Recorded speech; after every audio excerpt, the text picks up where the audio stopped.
Alright, welcome back everybody. We're going to do a little video for you today, and it's going to be on potting some of these plants into your pre-prepared self-watering 5-gallon bucket. So if you don't know, I create videos, and one of the videos I created, where I get a lot of questions, is my 5-gallon self-watering containers and some of the updates and stuff I do to them. So I decided to respond to that with a video. However, the video was too long, and I'm just not going to break it. I'm just probably going to break it up into small pieces, and I'll just do it section by section, because a 40-minute video, most people ain't even going to watch the whole video. Some people do, and so I'm trying to make it so more people watch it, and they'll be able to benefit from it without them getting frustrated. Oh, I got to watch a 1-hour video to find out this one answer, So what I'm going to do is I'm going to do a small series of videos that I can, break it into sections where it's kind of answering certain sections. Unfortunately, today we can't go into some of the earlier sections because I got to go back into the original video that I shot and kind of chop that up and kind of go and cover each one of those sections, those question and answers to that 5-gallon self-watering bucket video. So we'll break that up, but I wanted to shoot a video today to show you how I plant one of my one of my deals like this. I'm going to take these tomato plants, and they're all dwarfs, and they're all going to go into this container. Now, these containers have been pre-prepared, and I showed you that in the last video I shot with me preparing one. That's how I originally was going to do it, but I think breaking it up is going to be a better option. So in this video, one of the sections I didn't show you in that last video is just what I'm going to show you today, is actually planting the plant out. Now, these weren't ready when I shot that video. So we're actually going to start planting out some of these plants into this container, but I want to show you how exactly I do that. All right, so just to kind of refresh you on some things, I set these pails up, and I'm not sure, what I'm looking at here. I'm sorry if I'm kind of holding you off. I showed you how to set them up. I filled them, and that's where we left off. But I'm going to give you a quick recap on one of them. And one of the things I have to do, and I also kind of want to make you aware of this, I had to put these pails inside here.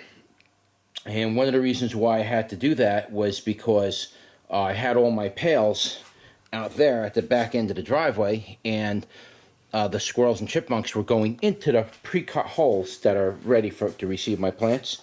They were going in there, and they were digging out, and the soil was ending up all over the place. They were knocking the containers down. It's a very bad problem here when it comes to squirrels and chipmunks. They like to dig in these pails for some reason. I mean, I got dirt all over the yard with nuts and everything everywhere. But no, they've got to go right into my pails that they think that I planted a seed in, and they got to dig them up and cause a lot of problems. In this video, I'm going to show you how one of the ways I prevent that from happening. I just wanted to show you my containers are in here because of that reason, because I got squirrels and chipmunks that just want to absolutely destroy my growing season this year. At least it seems that way. So what we have is we got a container here, and basically I ended the video off at showing you how I put it all together on the inside. Now I was talking about some of the updates, which is another thing I got to do separately for some of these updates.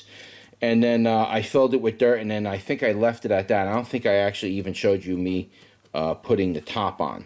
And so that's what this video is going to be. It's going to include me putting the top on, how I set the ring, how I plant the plant, and then how I have to seal these holes from the chipmunks and the squirrels from going into the holes and digging my plants literally out of these pots. Has that happened to me already? Yes, it has. And it's a very serious problem. It makes me very nervous on planting in these containers because of that reason. However, I'm not going to get intimidated by a squirrel or a chipmunk because of that reason. I have ways of deterring that. And that's what I'm going to show you as well. I'm going to show you what I do to actually seal this off so the chipmunks and squirrels are just generally not going to have a reason to go in there. If you make it easy for a chipmunk and a squirrel to get in here, oh, he's going to get in there, and he's going to ruin everything. If you make it hard, he'll be like, nah, it ain't worth it. It's a living plant coming out. I'll go somewhere else. And that's what happens. And they go away, and they don't come back. If you don't do that, they will dig in there and rip your plants out. For me, they do. I don't know. Maybe you're lucky. But so anyway, let's bring you over here, and we'll show you how I do this. Now, here's the pail. So from the last time you seen that video, we ended off here, and this has been sitting for about a week and a half or something like that. One of the reasons for that is as I put the soil in, it's all moist. This thing seems to form like a type of a cake. It starts to fiber itself together and really starts to form like some kind of a cake, if you will. That's the best way I could describe it. So now that my pails finally got to the cake stage, if you will, we don't want to mess with that because we want it to remain somewhat porous, and we want it to remain also absorbable so it can absorb water as well. That's very important with these containers, because if you're going to leave them out here like I have, where it's going to be exposed to the rain, you need to be able to make it in such a way where it kind of permeates through and it drips out the bottom and all of that, and you're not going to compress the soil from all that extra rain. We don't want rain in here, but unfortunately, unless you grow inside of a greenhouse of some kind, you're going to get rain inside these containers, and I am working on an update that's actually going to prevent that from happening. So once the plant gets to a certain size, I have a system that I'm working to one of my updates, so I can't show you in this video. But I just want you to know that that soil, when it forms that cake, you don't really want to destroy that. You want that caking effect to stay like that, because it has all those hollow air spots in there, and that's what your roots need to be able to breathe and prevent it from getting sick and diseased. So it's very important that you maintain that fluffiness and that aeration. I know I'm repeating myself, but it's very important you understand it. I'm finding that out about these containers. It's very important that what I just told you happens in this container. All right, so first thing we want to do is we want to just basically pop the lid. Now these lids, they only last about a year to 3 years. 1 to 3 years these rings last. And eventually they start to crack apart, and you're going to have to replace them. And you don't have to have these rings on here to run this system, but I like the ring option because of what I just told you about with the chipmunks and the squirrels. And this landscape fabric really seals it in good, and the chipmunks and squirrels ain't going to chew their way to get into that. They're just not going to. There's no reason for them to do it. They only go into here because it's somewhere for them to go and dig and look for that seed that they think I planted in the middle. They're not stupid, these animals. So let's remove this ring. I want to make that clear for you, because if you have that problem, you're going to get really upset that I didn't mention that, you know, and I want you to know it. So for now, we just want to move this out of the way. I just kind of lift it up and leave it like that. It's fine. Just like a pirate ship thing there. And so what we want to do in here, if I can set my camera at the right angle here. All right, so what we want to do here is we just want to separate the soil like you normally would, right? Hopefully we're getting all of this. Kind of hard to do with one hand. I know everybody's telling me to go get a tripod, but a tripod's not really going to help me in a situation like this, because I'm like, 6, 7, 8 feet off the ground. I'm just, you have to live with it. Okay, so we're going to separate it so you got a nice hole like that right there. So you're going to go from this. Well, the hole, depending on how deep or big your plant is, you're going to dig your hole that way. Right? In this case, we're doing it with these. All right, so let's use this one. First thing I want to do is take off my tag, right? And then we want to remove my label. Every one of these get a tag on it. So we removed our tag, and then what we do is we have to take it out of the container. Okay, so once we get to this point, it's out of the container. I have to put the camera down to do all that, but we got to this point, it's out of the container, and we just take this and place it in here like so. It's kind of hard to do with one hand, so just have a little love. All right, so that's that, right? And then we just want to kick it in around it, right? That's what you want to do. And then give it a little shake like that so you level it all off. You don't want to press the plant down or anything. And depending on how you cut the hole in your top over here, depending on how you cut that hole, is depending on where this is going to land. I generally made them all so they land right about here, so I know right where to plant them. So just be aware of that. If you're putting your plant in the middle or to one side, you want to make sure that it all lines up. Okay, so that's that. Right, now the next thing we need to do is add our cocoa chips. Now you can top mulch this with whatever you want. I used rock before. I've used regular, hardwood chip mulch. I used pine bark mulch. I used all that stuff in the past. And they all work. But this particular brand of stuff, I'm really liking a real lot, a lot more than the others, and there's a main reason for it, and I'll explain it. And that would be this stuff. Coco Coir. It says with cocoa chips, but this thing is really just pretty much cocoa chips and fiber. It's got Coir in it, and Coir is like the, I don't know, it's like the compost or mulchy type stuff. It's not like this. This is mostly fiber and chips is mostly what it is, and I like to use that for a top mulch. And what it does is it really aerates the top of it, keeps it really fluffy and airy. It doesn't compress down when it gets wet and all that. It stays nice and fluffy and airy, and it allows air permeation through the soil. Again, it allows it to breathe. It's very, very important with these containers because they can get waterlogged very easily, even from wicking. So it needs to breathe. You can't just put a plastic layer in here and you're done. You can't do that. You want this soil on the top to breathe, as well as be able to let water in, let water out, that kind of stuff. But we want to cover it up, and we want to take off that slack that you see between the top of the soil and the top of this thing. We want it to be kind of, so when the squirrels and chipmunks are walking on it, it's not like boing, boing like a trampoline, right? So we want to put something in there. So what I use is I'm using this cocoa chips. So first thing I'm going to do is start adding cocoa chips. Okay, just try to do it one-handed here. I'm starting to get pretty good at it. Okay, we're going to add a good amount of it. So when you first get these chips, you're going to want to uncompress them, and you're going to have to break them up with like a screwdriver or something like that, and spend some time breaking it up into a wheelbarrow and really, you know, getting it broken up pretty good. So you can get this nice fluffy type of an effect from it, which I really, really like. It's really nice, neat, and clean. This is a sterile product, so it's not coming from the ground. It's ground up coconut husks, which is generally sterile. There's not many insects, you know, living in it. It's not like when you get peat moss. When you get peat moss, which is something I never did a video about. I should really warn you guys about that. A lot of people don't understand peat moss, but I got to explain to you. I got to explain to you the risk, and just not so much risk, but you really need to know certain things about peat moss. And I got to do a video on you explaining to you about those, how to actually use it correctly. So, you know, and not only use it correctly, but some of the risks associated with using it, and what to be aware of, like insects that are in there and biology and stuff. So anyway, we get our plant so it looks like that, and that's it, guys. You just take your, you know, your tarp thing here, right? Flip that over, and I'm not going to do this with one hand. I need two hands for this, but I'm going to slowly feed these plants through that hole. I'm going to feed them through, and I'm going to bring this down. I'll bring you back once I get them through. Okay, so once we get that in as we want it, right?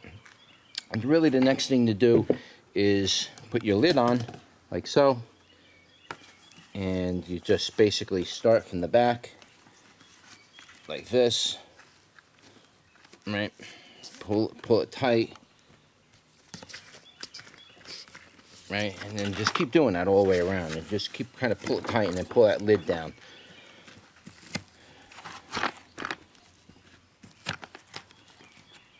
I got to fix this little side here, but in general, that's how you get the top part of it all sealed up and down. That's how you get it nice and taut.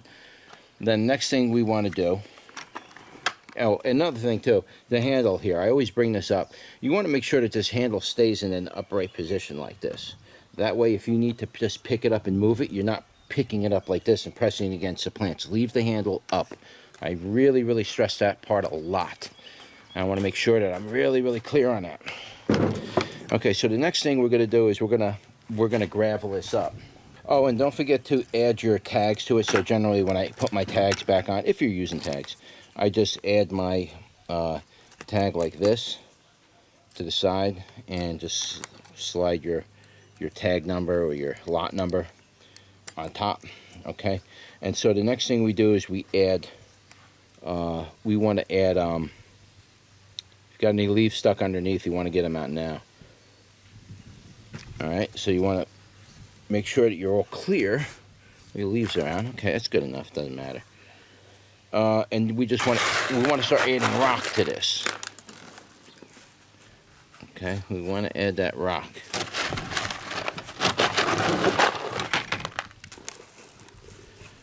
Right, we want to make sure we get that rock in between the plants, around the plants. Plenty of rock on there. Don't worry. Even if you went all the way across, rock is good, because the chipmunk and squirrel is not going to have a center place to do their damage to you. So you want to make sure there's enough rock around it. So I'm just scraping up off the bottom. I happen to just have enough for this one thing without having to open a new bag. You want to make sure that you got your rock all up in the middle. Give it a little shake like that. Shake it around. Make sure it's nice and in there. Again, it doesn't have to be perfect, but all right. So once you got all your rock in there, people are going to ask you, what kind of rock are you using? What kind of rock? I'm just using Quikrete, the Quikrete all-purpose gravel. It's that gray gravel. That gray gravel is a granite. Man, that is some good stuff for your plants. That really makes your plants grow. Big time. All right, so next thing I want to do is, once we get that all done and we're up to this stage, we want to make sure that you're on shower, not jet, right? Check that first, and then water away. So we want to wet this down in the beginning. This is one of the things I want to talk about. You want to make sure you wash this down in the beginning. Now, it's going to get exposed to rain anyway, so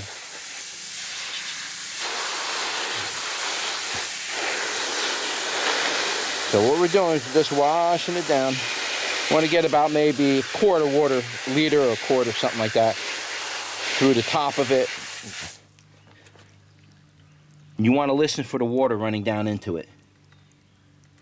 That means you got plenty of water in there.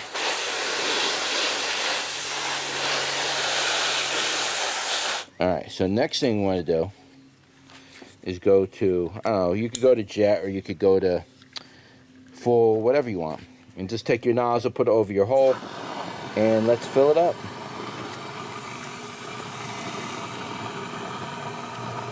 Let's see if it's a boy or a girl.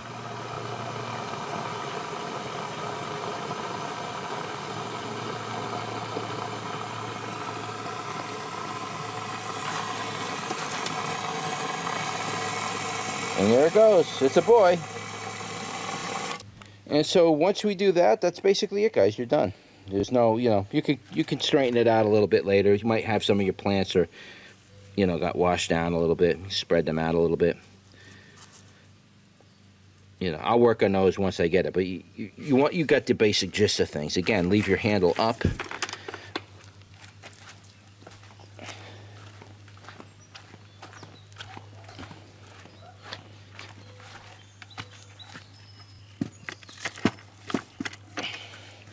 So in my case, they're getting planted here this year.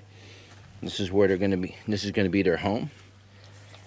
And that's it. Now, you want to make sure that if that pail, like in this case, this pail's kind of leaning back a little, you want to make sure it's kind of leaning forwards a little so the excess water could kind of drain out. So you may have to put a wedge on the back side, but you want to make sure it drains out a little bit. You don't want that to start going up against the side. You want to make sure that it's leaning forwards and allowing that water to drain out, the excess. All right, and what I'll do is I'll make some of these extra videos for all the updates that I'm going to do to these containers in separate videos, and then you can watch them there. All right, so okay, so that's it. That's just a quick summary on how to plant your plants inside these self-watering 5-gallon buckets.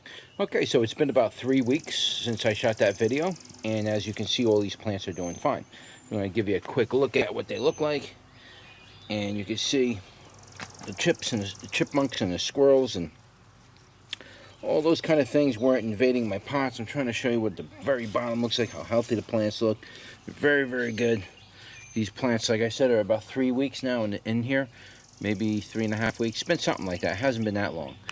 And you can see they're doing very, very good. This is the painted lady, and we got we got the Rogoose, we got this one, we got, we got the Pinky Blast right here. Look how good, you can see where the rock is, how nothing's going to get in there. And it really, really, really keeps these plants very, very healthy. Very good. A little bit of flea damage, flea beetle damage. Some, some of the slugs are getting to them. But in general, you can see every one of these plants are doing good. Just like that. Look how good they are doing. Perfectly well. And that's using the soil that I just showed you in the last video, or the video coming up. I showed you how to make soil, and that's the basic soil I use for this. It's not all super soil, but some of it might be in there a little bit. But that's it. Just wanted to show you what it looks like, how healthy the plants are, and these plants are all dwarfs, but they will get really big even in this pot. Probably get to like 4 feet, so hopefully we won't have to do any supporting. But yeah, you can see they're doing really, really good. And just look at this bottom. See how all that gravel keeps everything in place? You can see how the soil is nice and taut. It didn't sink down any. They're doing really, really good, guys. So anyway, that's all I wanted to show you, and just kind of give you an update and let you know if this is something that maybe you might want to do. And so if you do, give it a go. You ain't gonna go wrong. That's how you plant in these 5-gallon self-watering containers. If you got any questions, just comment below. I'll do the best I can answer. What I'm going to do in the future is I'm going to make a kit for your pails, where I'm going to give you templates and cutouts and everything to produce this pail. And I'm also going to include a micro package of additives for the soil that you need in order to put this together. And that's going to include the material that I use for a wicking cup and how to actually set that up. So I am going to do something like that. The only thing it's not going to have is the pail and the cut pieces. You'll still have to make that from the video. I might offer it in the future. It's just too much work to actually get the pails ready, and you know, you can buy that stuff on your own. I'll just set you up with the kit for the nutrients and the materials and how to actually put it together, along with the templates, so you can cut everything. And if you follow exactly what I say in there, you'll end up with the same results. With beautiful, very, very healthy, no blight, no sickness, no nothing. These plants are absolutely gorgeous. This is showroom quality plants right here, folks. So anyways, I gotta go. Don't forget to like, share, and subscribe, and I'll see you on the next one. Take care.